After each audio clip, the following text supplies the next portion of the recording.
Hi, this is Shui with a review of the movie Parasite 기생충. Direct translation, the two words are the same. That's what I love about Korean movie titles that's going abroad with the same name. They do a terrible job when they try to come up with a more cool, fancier name, which doesn't make any sense. Directed by Bong Joon-ho, he is an amazing director. Right now, he's on top of the world. I don't think there's any other Korean director, filmmaker that comes anywhere close to him, because there were those, his peers or his rivals, who were considered just as good as him, if not better, who did not continue to evolve like Bong Joon-ho did, or rather, Bong Joon-ho stuck to his methods, to his style, and I guess he built on it a little bit, considering what the audience wants or how the audience responds to his message, which has always been the constant and the same. Usually about family or the little guys that people can relate to, and the rest of the world. How some people they feel like they're just like them, the family, but they're not. They are a lot more privileged or a lot more powerful, or individuals that want to be them, powerful or privileged, but they're nowhere near that, but they pretend they are.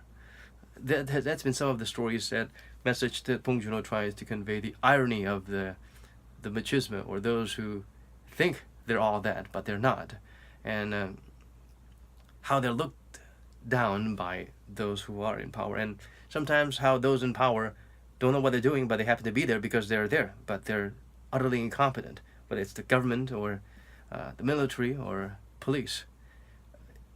This time it's a little bit more simplified, but at the same time it's a lot more direct and to the point, and people can actually relate to a lot of things that go on, because it's about a family, and it's about the hunger to be more, be all you can be more than you can be more than what this little shell you're born with, that you have to carry, and that you will never become anything bigger or better than that. Labels, trying to break out of the mold. So this family was butt broke, poor.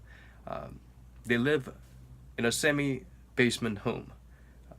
So I don't know if that's regional to just Korea, or if other countries have those kind of housings as well. I've lived in those, and you don't feel very uppity, cheery, because you see people's feet walking around above you, because the window is right over there, and the window is actually the floor level of the outside world.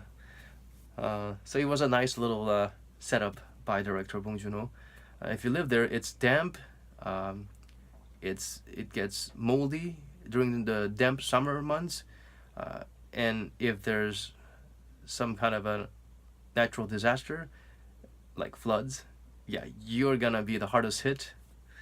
If there's a large car parking outside my home, I feel like the earth is trembling, and every now and then I wake up thinking maybe it's an earthquake, but it's not. It's just my predicament that I'm living in a semi-basement home. So that's the setting for this family. It's a nice backdrop. It's a nice contrast to the house of the rich family, who also has a huge window, huge glass wall where they can look outside, but they choose to. And it's a much different view from what they have looking up. The family is broke and poor because the dad, an average Joe, failed miserably by investing in an unsuccessful franchise business. There's a lot of cases here, because in Korea the reality is that many people want to be their own bosses, and they tend to pull all their savings into one basket and take on what's the fastest, proven, tested method. Take on become a franchisee. Start your own franchise business from the bigger companies that has a system, and usually you end up not very successful. I don't know if usually that's the right word, but many times you see them fail because they only provide the bare essentials, and it's a no-risk business for those who actually employ the little guys. And for the little guys who's got everything on the line, maybe it's because they're so nervous that they're gonna fail. Maybe it's because the system is in such a way that people can't not fail. Don't know what it is, but there's been many instances where people pour their savings and become broke and end up living in a basement like them, or a semi-basement.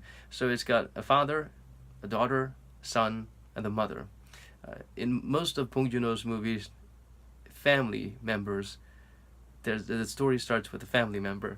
Uh, they are all interesting, fascinating characters, portrayed beautifully by amazing actors. Song Kang-ho has always been in Bong Joon-ho's movies. He is starring in this one as the father as well.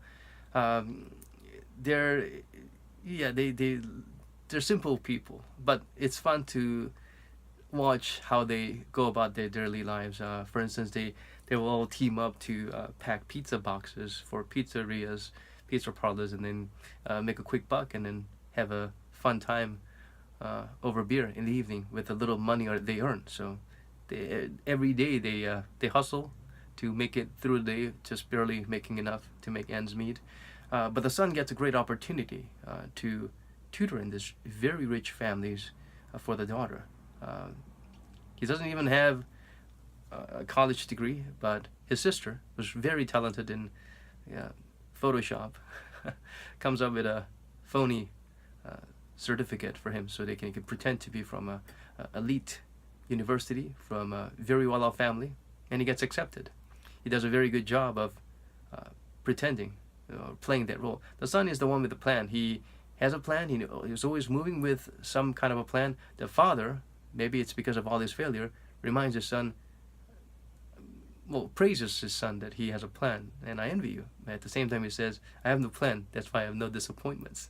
But what happens is, after he successfully infiltrates as the bogus elite level well-off tutor for the daughter of the rich family, he tries to set up another opportunity for his sister, saying that she's a art therapy specialist who's studied abroad, so she gets to come in and teach the son, become his art teacher.